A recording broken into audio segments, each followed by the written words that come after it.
Du coup, cet autre défi, relever le défi de construire mieux la qualité des ouvrages et de les maîtriser et sécurité sur les chantiers. Aujourd'hui aussi, en période de canicule, voilà, on sait que cette sécurité, elle est aussi très importante pour tous nos compagnons. Et pour en parler, merci d'accueillir Karine Jeannot-Forestier, responsable pôle maîtrise d'ouvrage et maîtrise d'œuvre à l'OPPBTP. Vous avez le droit de l'applaudir. Et Jean-Luc Reynereau, président syndicat des cabinets conseils en ergonomie de Sinov Ergonomie et gérant de Rainbow Ergonomie. Sinov en action. Le plateau est à vous.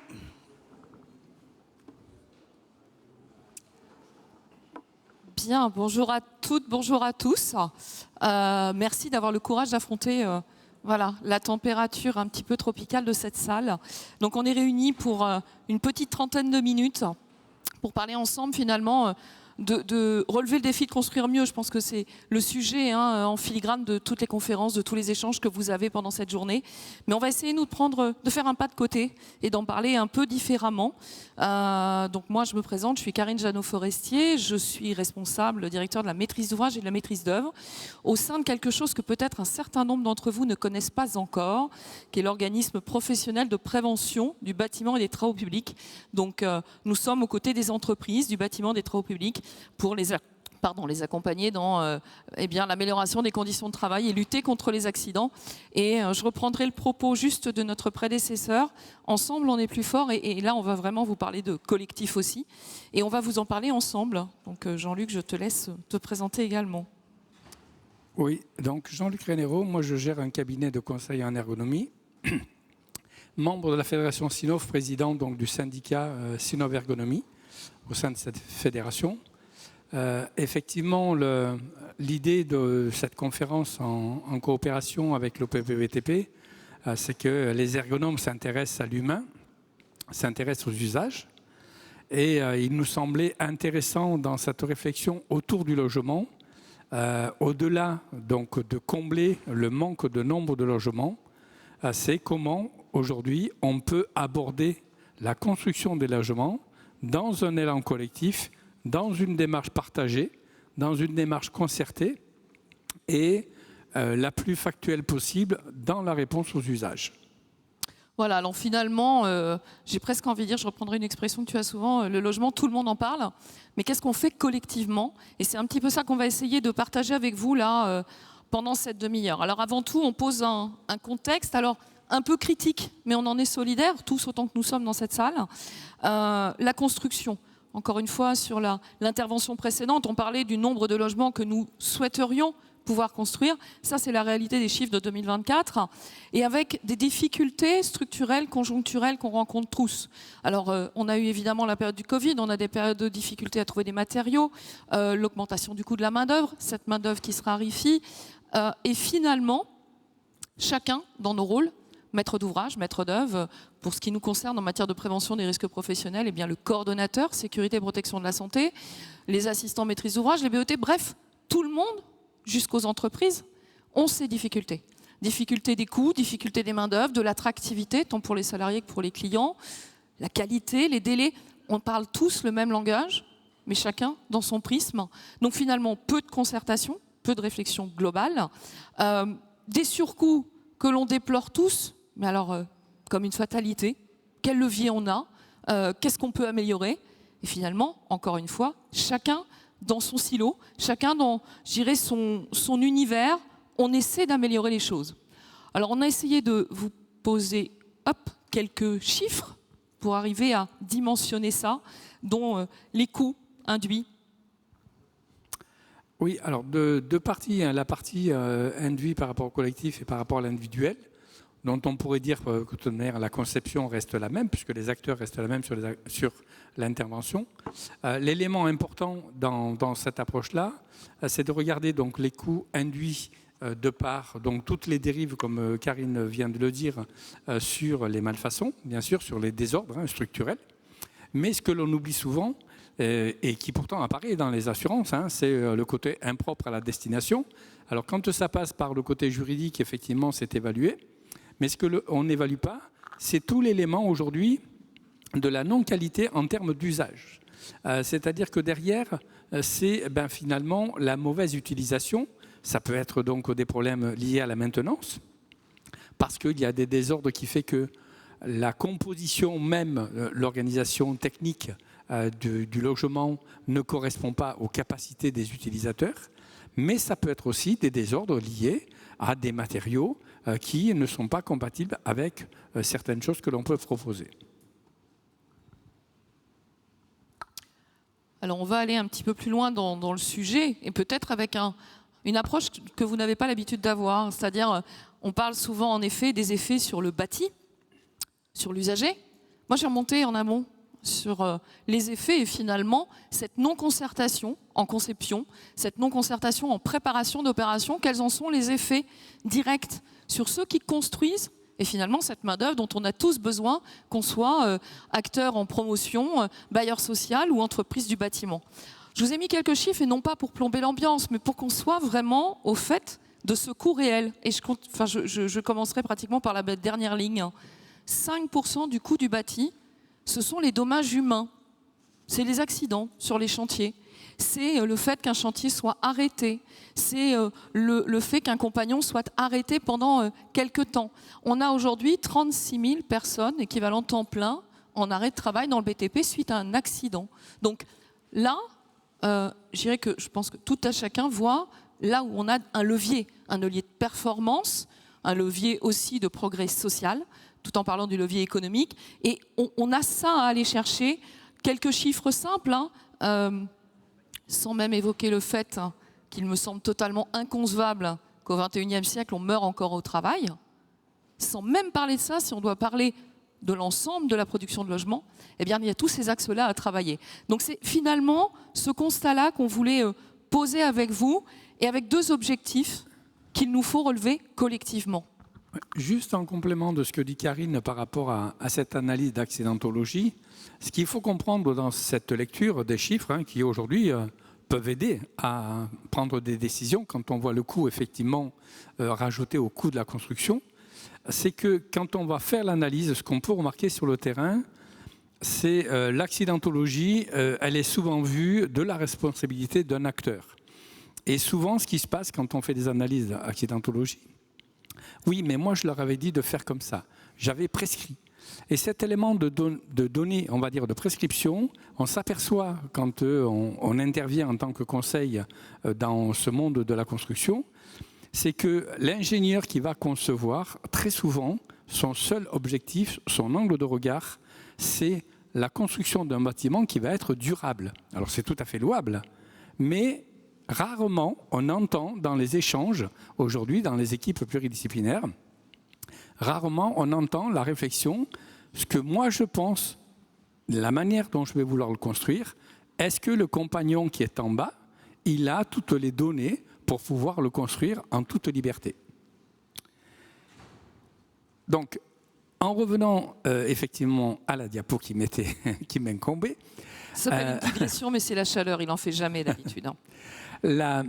Effectivement, aujourd'hui, on est parti du constat quand on a commencé à réfléchir, donc avec Karine et toute une équipe aujourd'hui d'institutionnels autour de la fédération dans le think tank que l'on anime tous ensemble. C'est effectivement, tout le monde parle du logement, mais on a effectivement un mal fou à avoir, on va dire, cet angle et ce regard partagé pour, on va dire, satisfaire tous les objectifs.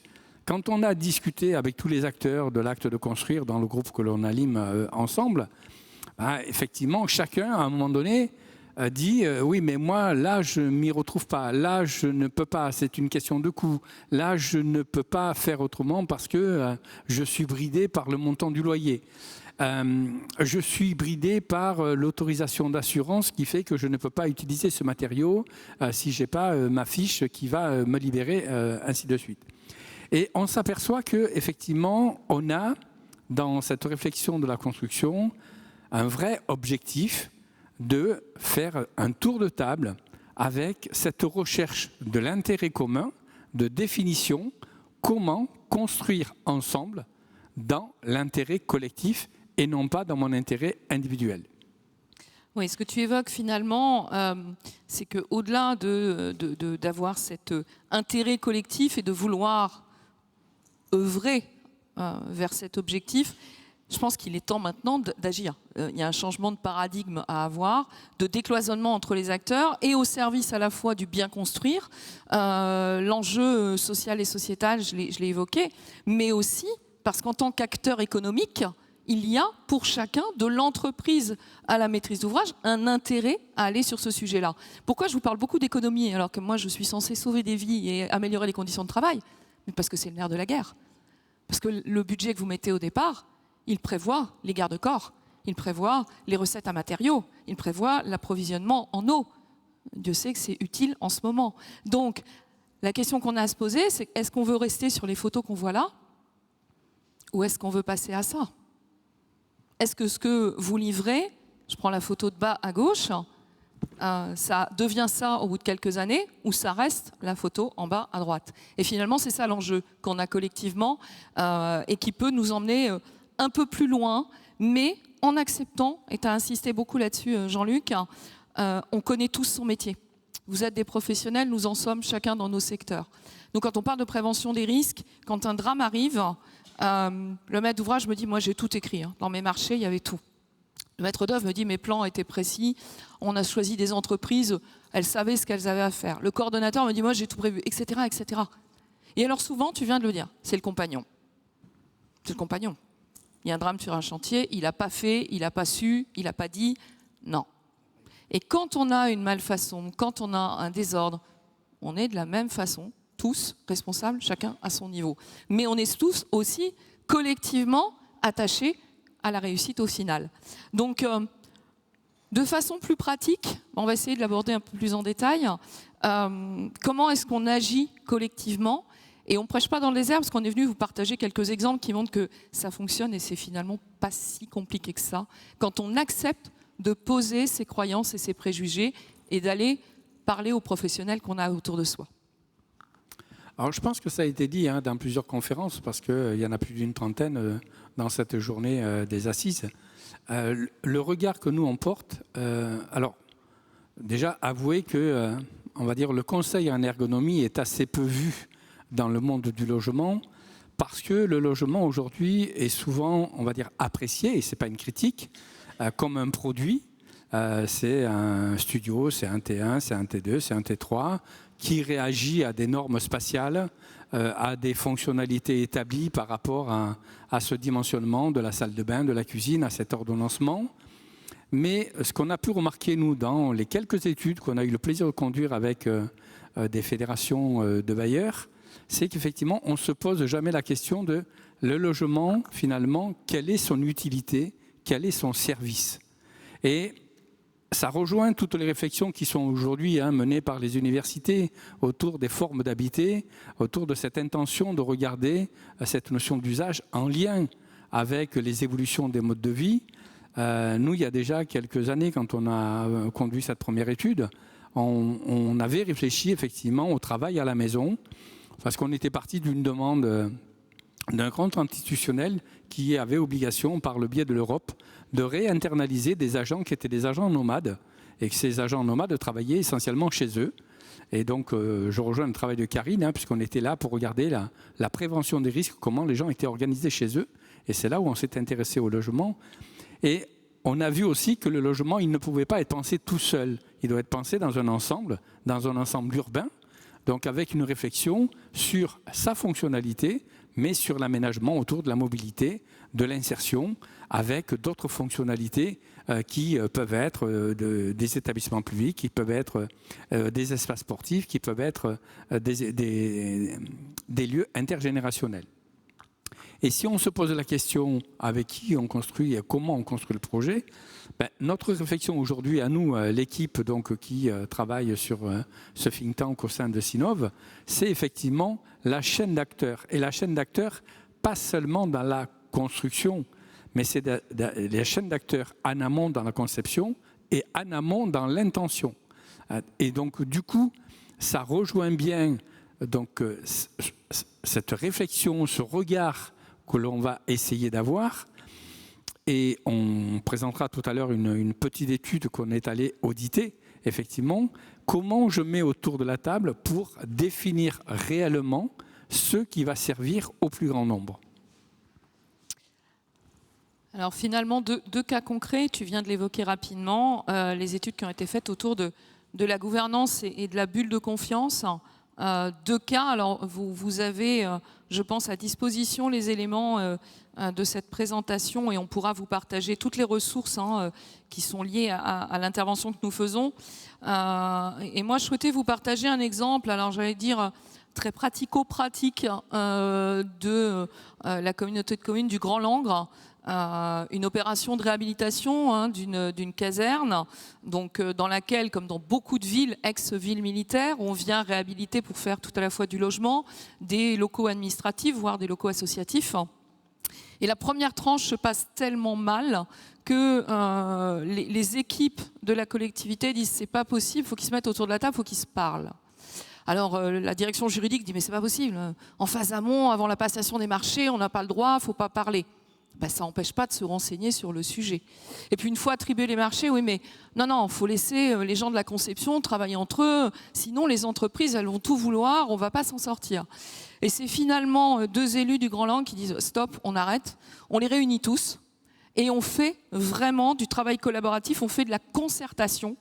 C'est une pratique qu'ils ont instaurée il y a 8 ans maintenant, c'est devenu une obligation. Donc maintenant dans leur marché, ils annoncent qu'il y aura de la concertation et qu'ils l'imposent à tout le monde. Ils ont aujourd'hui la capacité, qu'un petit peu de recul, de commencer à voir le bénéfice, alors économique pas encore, mais le respect des délais. Juste ça, le respect des délais. Parce qu'on s'est parlé avant et qu'on n'est pas parti du principe que l'autre savait comment on allait travailler. Donc voilà, 2 exemples. Je passe assez vite pour qu'on puisse continuer cette intervention. Je saute ça ? Oui, vas-y. Les 2 autres exemples, effectivement, sont tirés d'une expérience quand on a abordé cette démarche de la bulle de confiance avec une équipe d'enseignants-chercheurs de l'ESSEC, l'IAE de Nantes, Polytechnique. Notre intention était de dire, un projet, pour qu'il soit réussi, quelles sont les conditions nécessaires et suffisantes. Et on est allé auditer donc plus d'une quinzaine de projets. Vous aurez dans la présentation les liens pour aller regarder, puisqu'il y a des reportages vidéo avec les témoignages des différents acteurs. Et ce qui ressort effectivement, donc 2 projets là qu'on a choisis pour s'appuyer sur cette conférence. Un premier qui est un désert, les anciennes sécheries à Bègle, donc les sécheries, les morues qui revenaient du Canada, qu'on préparait pour aller sur les tables de France. La réflexion de la communauté, donc la métropole de Bordeaux, sous l'impulsion du directeur des services généraux, était à construire quelque chose. Réfléchissons ensemble sur ce qu'il est bien de faire en termes de construction.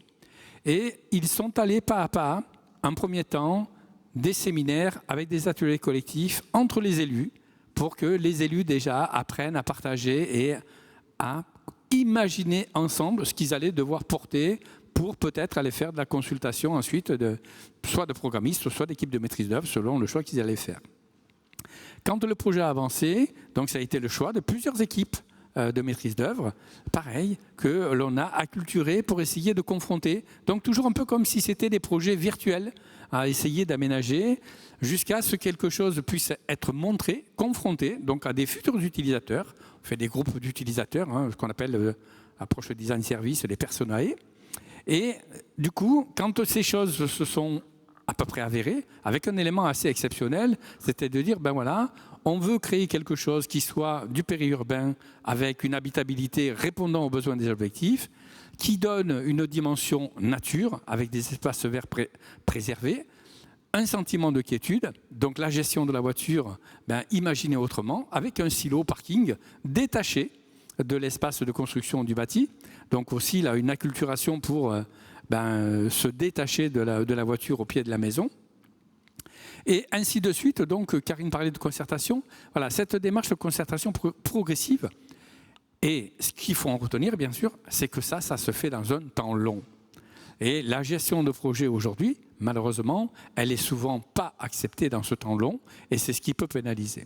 Et le deuxième projet, c'est un projet donc intercommunal sur une école, où là, l'objet, ça a été de rechercher comment un maire va faire le deuil d'une perte de prérogatives, puisque son école municipale va disparaître de sa commune pour aller vers une autre commune, et donc il va être partagé.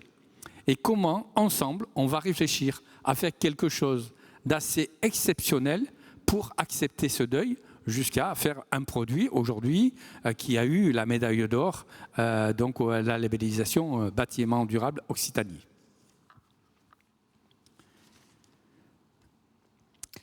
Alors finalement, ce que tu évoques là, tu as parlé d'acculturation, à juste titre.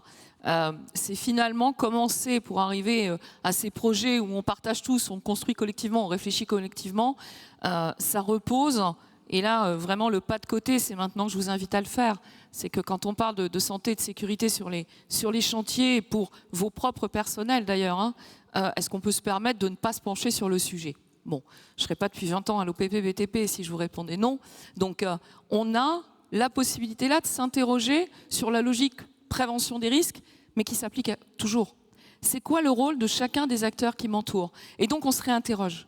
Vers quoi on va les uns et les autres ? Vers un beau produit, tu as utilisé le terme, des logements agréables à vivre, des logements adaptés aux évolutions de notre société, des populations.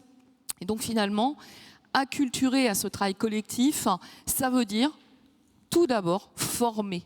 Former chacun, comprendre ce qu'est le rôle de l'autre, casser les croyances. Nous, dans nos métiers, je vous l'ai dit tout à l'heure, on entend très souvent, ouais, mais le maître d'ouvrage, il met jamais les moyens, parce qu'il s'en fout. Il s'en fout qu'il y ait des accidents sur son chantier.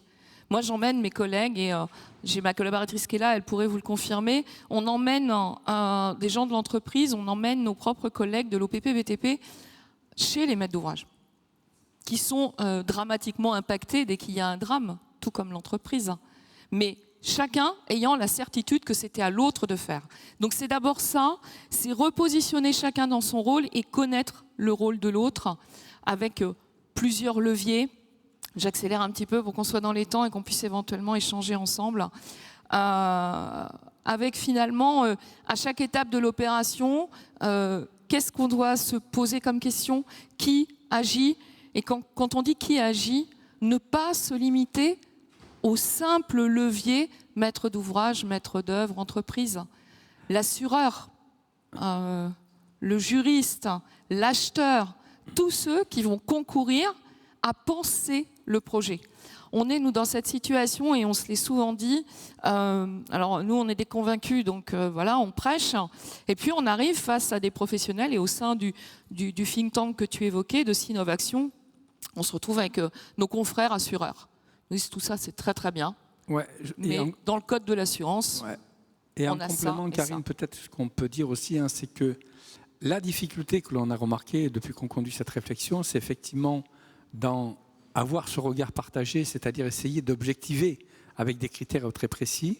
C'est aussi très très en amont des opérations, c'est prendre le temps d'envisager éventuellement tous les problèmes pour se poser des bonnes questions. Et c'est ça aussi la co-construction, que ce soit la partie juridique, que ce soit la partie assurantielle.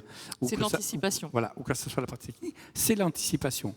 Et l'ensemble des acteurs que l'on a pu questionner autour de nos projets, c'est quand on met le problème sur la table, collectivement, on va trouver la solution et on va éviter l'aspect juridictionnel.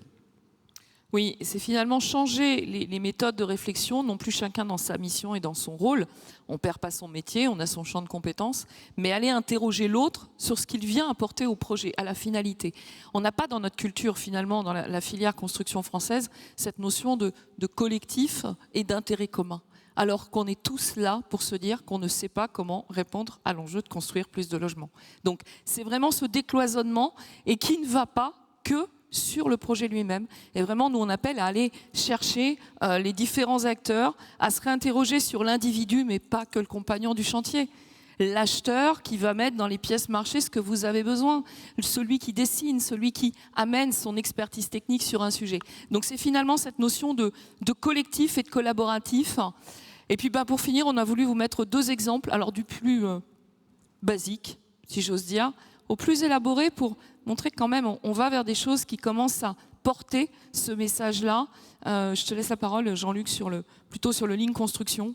Oui, là c'est la démarche descriptive, effectivement, descriptive prescriptive, qui fait qu'on On va écrire des scénarios à l'avance et chacun va écrire sa partie pour essayer que de la manière la plus lisible, l'ensemble des acteurs puissent s'insérer dans cette démarche, savoir qui fait quoi, quand, où sont les choses.